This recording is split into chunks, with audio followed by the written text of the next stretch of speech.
Hi hello viewers, ఈరోజు మా స్టూడియోలోకి విచ్చేసినటువంటి ఒక సెలబ్రిటీ, సుప్రసిద్ధ పెద్ద మహాకవి, మంచి రచయిత, వరల్డ్లోనే ఫేమస్ రచయిత, చాలా కథలు రాసి ఉన్నారు.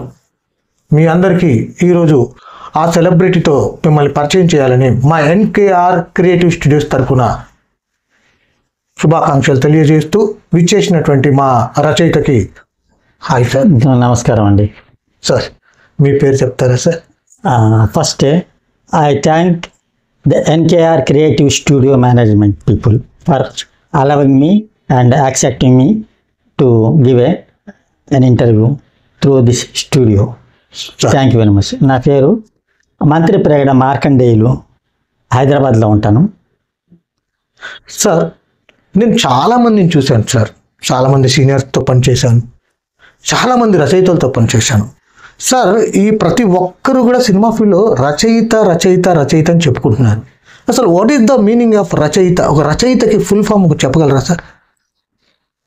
ఇప్పుడు అన్ని సినిమాకి సంబంధించిన రచనలు కానీ, ఈ డైలాగులు కానీ, సీన్ వైజ్ కానీ రాసేవాళ్ళు, లేదా నవలలు రాసేవాళ్ళు, లేదా వ్యాసాలు రాసేవాళ్ళు, లేదా పాఠాలు రాసేవాళ్ళు రచయితలు అని అంటారు, జనరల్ టర్మినాలజీ. అవును. కానీ రచయితలు అంటే కవులు, కవి పండితులు, అవి నిజంగా మాట్లాడితే అది వేరే లైన్లో ఉంటుంది. అవును. ఇప్పుడు రచయితలు అంటే అన్ని విధాల ఏది కావాలంటే అది కావాల్సిన వాళ్ళకి, ఏ విషయానికి, నాటక రంగానికి కానీ, సినిమా రంగానికి కానీ, లేకపోతే ఏదైనా ఉపోద్ఘాతాలకు సంబంధించిన వాటికి కానీ, లేదా ఈవెంట్ గురించి కానీ స్క్రిప్టులు రాయడం, నవలలు రాయడం, పాటలు రాయడం, లేక వాళ్ళు ఇచ్చిన సబ్జెక్ట్ ప్రకారం ఏది కావాలంటే అది రాసే వాళ్ళని రచయితలు అంటారు, general terminology. The writer, that is called ఇంగ్లీష్లో రైటర్ అంటారు. So very good, thank you. Good definition చెప్పారు. రైటర్ అనే దానికి చాలామందికి తెలియక చాలామంది సినీ రచయితలు, తర్వాత పెద్ద పెద్ద రచయితలకు కూడా మనం పాదాభివందనాలు చేసుకుంటూ ఉన్నాం. ఎందుకంటే రచయిత అంటేనే రైట్ వే. సినిమాకి కానీ, పుస్తకానికి కానీ, జనానికి కానీ, మార్గదర్శకానికి కానీ మనకు కావాల్సింది రచయితే ఇంపార్టెంట్. రచయిత రాసినటువంటి సంభాషణలతో పెద్ద పెద్ద హీరోలు అయిన వాళ్ళు చాలామంది ఉన్నారు. అలాగే రచయితలు రాసినటువంటి వ్యాసాలతో పెద్ద పెద్ద గ్రంథాలు రచించిన వాళ్ళు ఉన్నారు. సో ఈ గ్రంథాలు, వ్యాసాలు, పుస్తకాలు మనకు అందరికీ జ్ఞానాన్ని పంచేదే రచయిత ద్వారా. సో అందుకని అంత పెద్దటి మహానుభావుని ఈరోజు నేను ఆ స్టూడియోలో చూస్తున్నందుకు మేము మనస్ఫూర్తిగా మళ్ళీ ప్రత్యేక అభినందన తెలియజేసుకుంటాం. Thank you very much. Thank you to all the viewers also. Thank you sir. మీరు రచయితగా ఎన్ని కథలు రాసుంటారు సార్? ఒక 50 దాకా ఉంటాయి, ఇంగ్లీష్ అండ్ తెలుగు. అవి సినిమాలకు కానీ, టీవీ సిరీస్ ఎపిసోడ్స్ కానీ, వెబ్ సిరీస్ కానీ, షార్ట్ ఫిల్మ్స్ కానీ, లేదా నాటకాలు చేయడానికి కూడా సంబంధించినవి కూడా రాశాను. పబ్లిష్ కూడా అయినాయి. అవి ఎవరైనా సినిమా తీసేవాళ్ళు కానీ, టీవీ సిరీస్ కానీ, వెబ్ సిరీస్ తీసేవాళ్ళు కావాల్సినప్పుడు ముందుకు వస్తే తప్పకుండా ఇవి ఉపయోగపడతాయి. వాళ్ళకి కావాల్సిన రీతిలో ఉన్నాయి. కావాలంటే మార్పులు చేర్పులు చేసుకోవచ్చు వాళ్ళకి అనుగుణంగా. అదే అదే. ఎందుకనే ఇంతకుముందు కూడా వచ్చిన కొన్ని యద్దనపూడి సులోచన రాణి, లేకపోతే ఎండమూరి వీరేంద్రనాథ్ వాళ్ళ నవలలు కానీ, ఒక కథ నవల అవి రాస్తే సినిమాకి సంబంధించింది మటుకే కంటెంట్ ఒక 20% మాత్రమే ఉపయోగపడుతుంది. దాంట్లో టోటల్గా కంటెంట్ ఒరిజినల్ సబ్జెక్ట్ తీసుకుంటారు. మొత్తం నవల యాజ్ ఇట్ ఈజ్గా ఉండదు. ప్రేమ్ నగర్ సినిమా అది కూడా ఉంది. అట్లా కావాల్సినవి 20-25% మటుకే కావాల్సింది తీసుకుంటారు. మిగిలినవన్నీ సినిమాటిక్ స్టైల్లో వాళ్ళు రూపొందించుకుంటారు. ఎందుకంటే జనాలు చూసేవాళ్ళు, ప్రేక్షకులు వాళ్ళు చూసి ఆనందించాలి. అండ్ సినిమా అంటే ఒక వ్యూ. అవును. డైలాగులు ఎక్కువ నాటకాలలాగా ఉండకూడదు, అది నాటకాలు అయిపోతాయి. సినిమా అంటే ఒక వ్యూ ఉండాలంటే. అవును. అదే నేను చాలా ఆలోచిస్తున్నాను ఏంటంటే, మీలో ఇంత టాలెంట్ ఉంది కదా, ఇప్పటి వరకు మీరు ఒక్క సినిమా ఎందుకు రాయలేకపోయారు సార్? అంటే యాక్చువల్లీ ఒక 5-6 ఇయర్స్ బ్యాక్ నుంచి మంచి ఫుల్ స్వింగ్లో పుస్తకాలు పబ్లిష్ జరుగుతున్నాయి. సడన్గా ఏమైందంటే 2020-2021 కరోనా వచ్చేసింది. అందరికీ సెట్ బ్యాక్, ప్రపంచంలో ఉన్న వాళ్ళ అందరికీ సెట్ బ్యాక్. స్టూడియోస్కి సెట్ బ్యాక్, సినిమా థియేటర్స్కి సెట్ బ్యాక్, ఫిల్మ్ ప్రొడ్యూసర్స్కి, యాక్టర్స్కి, యాక్ట్రెసెస్కి, పాటల వాళ్ళకి మొత్తం డెడ్ అయిపోయింది. 2 ఇయర్స్ డెడ్ ఇయర్స్. ఎవరికి ఉపయోగం లేకుండా అయిపోయింది. ఓకే. అది కొంచెం పుంజుకున్న తర్వాత ఏమైందంటే అంతకుముందే సినిమా షూటింగ్స్ స్టార్ట్ చేసి మధ్యలో ఆగిపోయినవి చాలా ఉన్నాయి. ఓకే. ఓకే. చాలా ఎన్నో ఉన్నాయి మనకు తెలవనివి. అవి పూర్తి చేయాలంటే కరోనా మళ్ళీ ఆబాయి నార్మల్సీ రెస్టోర్ కావాలి. నార్మల్సీ రెస్టోర్ కావాలంటే 2022లో ఓటీటీ ప్లాట్ఫామ్ అనేది వచ్చింది. అవును. ఓవర్ ద దాని ఓటీటీ ఓవర్ ద ప్లాట్ఫామ్ అనేది ఉంది. అది పబ్లిక్ చాలా మందికి తెలియదు. ఫారెన్లో ఫేమస్, హైదరాబాద్ ఇండియాలో చాలా తక్కువ. మళ్ళీ బాంబే చెన్నైలో తెలుసు కొంచెం, ఇక్కడ అంత అవగాహన లేదు. అవును. మన వాళ్ళు ఏం చేస్తారు, ఆ ఇయర్ కూడా పాత సినిమాలు కంప్లీట్ చేయడానికి, రిలీజ్ చేయడానికి ముందుకు రావడానికి కొంచెం భయపడ్డారు.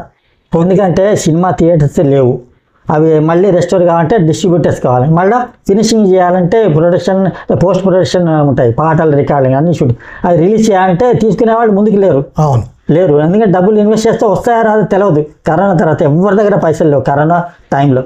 దాని తర్వాత కూడా ఎవరికి లేవు. సో దాని తర్వాత మెల్లిగా ఏమైందంటే 2022లో బాహుబలి సినిమా 1, 2 అవి మెల్లిగా పెద్ద సినిమాలు, పెద్ద బడ్జెట్ రిలీజ్ అయ్యాయి. కాబట్టి కొంతమందికి, చిన్న ప్రొడ్యూసర్స్కి చిన్నగా ఉండే సినిమా తీయాలనుకున్న వాళ్ళు కొంచెం గుండె ధైర్యం వచ్చింది. అంత పెద్దగా సినిమాను కూడా తీయాల్సింది. అప్పుడు మెల్లిమెల్లిగా సినిమాలు స్టార్ట్ అయినాయి. అవును.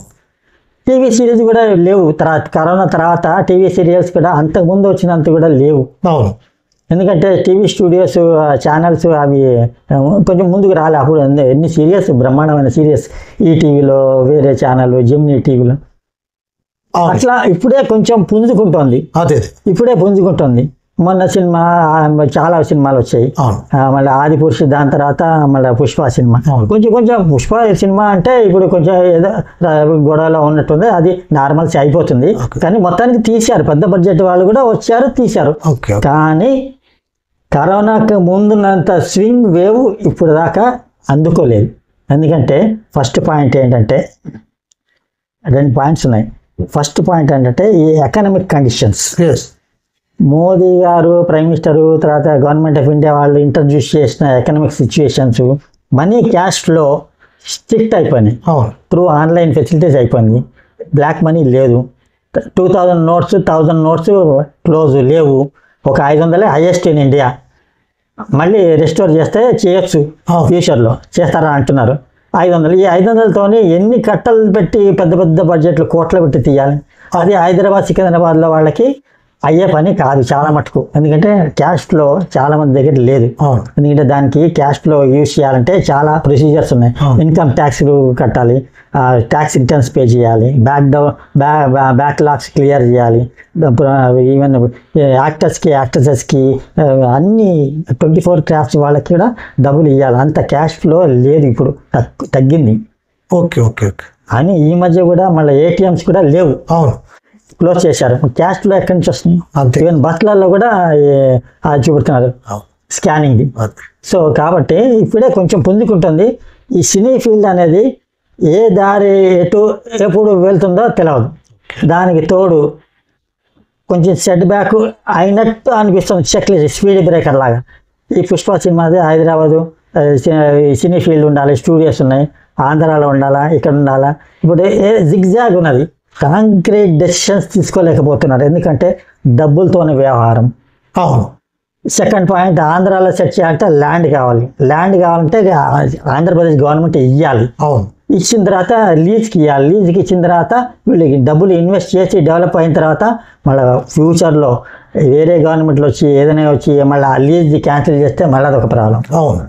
సో అన్ని ప్రాబ్లమ్సే ఉన్నాయి. కాబట్టి సినీ ఫీల్డ్ కొంచెం స్లో అని వస్తుంది. ఈ రచయితలు దాని గురించి పుస్తకాలకి మంచి స్టోరీస్ కావాలనుకున్న వాళ్ళు రచయితల్ని వెతుక్కొని వాళ్ళ మంచి కథలు ఉండి తీసుకుంటే హిట్ అవుతుంది. ఫెయిల్ అయితే కాదు, ఎందుకంటే వాళ్ళ డబ్బులు వాళ్ళకి వస్తాయి. హిట్ అయితే వాళ్ళ లక్. కానీ కథ సారాంశం, కథ మంచిగా ఉండాలి. ఏదో ఇష్టం వచ్చినట్టు తీసేసి తలా తోక లేకుండా సినిమా తీసేసి 4 పాటలు పెట్టేస్తే జనం ఇవాళ ఉంటుంది, రేపు సీట్లన్నీ థియేటర్లో ఖాళీ ఉంటాయి. ఇంట్లో ఓటీటీ ప్లాట్ఫామ్లో కొనుక్కొని కూడా ఇంట్లో చూడాలి.